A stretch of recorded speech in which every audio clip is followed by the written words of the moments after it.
Penguin Random House Audio presents The Survivors by Alex Schulman. Read for you by Daniel Philpott. Part 1. The Cottage. Chapter 1. 11:59 p.m. A police car slowly ploughs through the blue foliage, down the narrow tractor path that leads to the property. There is the cottage, lonely on the point of land, in the June night that will never be entirely dark. It's a simple red wooden house, its proportions odd, a little taller than it should be. The white trim is flaking, and the siding on the south-facing wall has faded in the sun. The roofing tiles have grown together. The roof like the skin of a prehistoric creature. The air is still, and it's a little chilly now. Fog is collecting near the bottoms of the window panes. A single bright yellow light glows from one of the upstairs windows. Down the slope is the lake, still and gleaming, edged with birches right down to the shore. And the sauna, where the boys sat with their father on summer nights, staggering into the water afterwards on the sharp rocks, walking in a line, balancing with their arms extended as if they had been crucified. "The water's nice," their father shouted once he had thrown himself in, and his cry sang out across the lake. The silence that followed existed nowhere but here, a place so far from everything else. A silence that sometimes frightened Benjamin, but sometimes made him feel that everything was listening. Further along the shore is a boathouse. Its wood is decaying, and the whole structure has started to lean towards the water. And above that is the barn, beams drilled with millions of termite holes, and traces of 70-year-old animal dung on the cement floor. Between the barn and the house is the small lawn where the boys used to play football. The ground slopes there. Whoever plays with his back to the lake has an uphill battle. This is the stage. This is how it looks. A few small buildings on a patch of grass with the forest behind it, and the water in front. An inaccessible place, as lonely now as it was in years past. If you were to stand at the far end of the point and gaze out, you wouldn't see a hint of human life anywhere. Every rare once in a while they could hear a car passing on the gravel road across the lake, the distant sound of an engine in low gear. On dry summer days they could see the cloud of dust that rose from the forest soon after. But they never saw anyone. They were alone in this place they never left, and where no one ever visited. Once they saw a hunter. The boys were playing in the forest, and suddenly there he was. A green-clad man with white hair, 20 meters away, slipping silently through the fir trees. As he passed, he looked blankly at the boys and brought his index finger to his lips. And then he kept walking in among the trees until he was gone. There was never any explanation. He was like a mysterious meteor that passed close by but crossed the sky without making contact.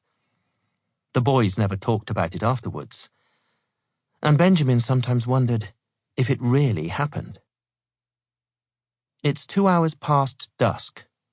The police car comes tentatively down the tractor path. The driver's anxious gaze is fixed just ahead of the hood, trying to see what sorts of things he's running down as he descends the hill. And even when he leans across the wheel and looks up, he can't see the treetops. The evergreens that tower over the house are incredible. They were enormous even when the boys were small, but now they stretch 30 or 40 meters into the air. The children's father was always proud of the fertile ground here, as if it were his doing. He stuck radish sprouts in the earth in early June, and after just a few weeks, he dragged the children to the garden to show them the rows of red dots rising out of the soil. But the fertile ground around the cottage can't be trusted. Here and there the earth is completely dead, The apple tree Dad gave to Mum on her birthday still stands where he planted it once upon a time.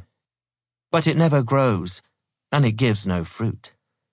In certain spots, the soil is free of rocks, black and heavy.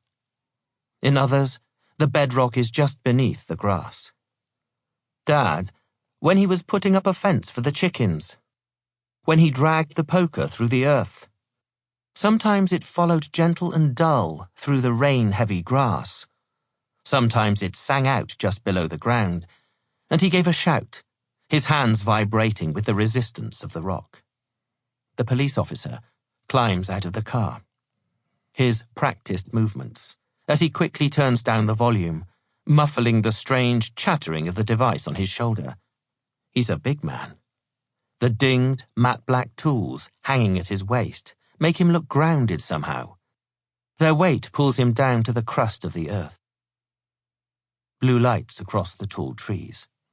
There's something about those lights. The mountains going blue across the lake, and the blue lights of the police car, like an oil painting. The policeman strides towards the house and stops. He's suddenly unsure of himself and takes a moment to observe the scene. The three men are sitting side by side on the stone steps that lead up to the front door of the cottage. They're crying, holding each other. They're wearing suits and ties.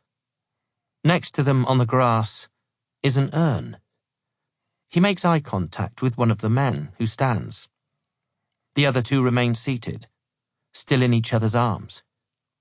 They're wet and badly beaten up, and he understands why an ambulance has been summoned. "My name is Benjamin. I'm the one who called." The officer searches his pockets for a notepad. He doesn't yet know that this story can't be written up on a blank page or two, that he's stepping in at the end of a tale that spanned decades. A tale of three brothers who were torn away from this place long ago and now have been forced to return. That everything here is interconnected, that nothing stands alone nor can be explained on its own. The weight of what's taking place right now is enormous. But of course, most of it has already happened. What's playing out here on these stone steps? The tears of three brothers, their swollen faces and all the blood, is only the last ripple on the water, the one furthest out, the one with the most distance from the point of impact. Chapter 2. The Swim Race.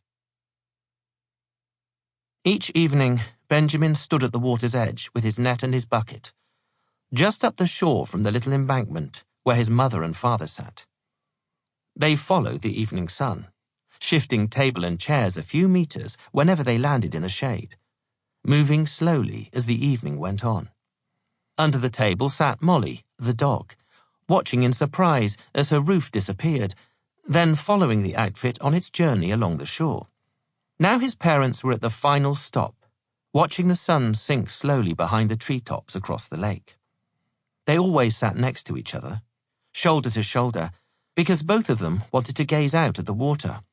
White plastic chairs drilled down into the tall grass, a small tilted wooden table where the smudged beer glasses glinted in the evening sun, a cutting board with a butt of a winter salami, mortadella and radishes, a cooler bag in the grass between them to keep the vodka cold. Each time Dad took a shot, he said a quick, "Hey!" and raised the glass towards nothing and drank. Dad cut the salami so the table shook, beer sloshing, and Mum was immediately annoyed. She made a face as she held her glass in the air until he was done.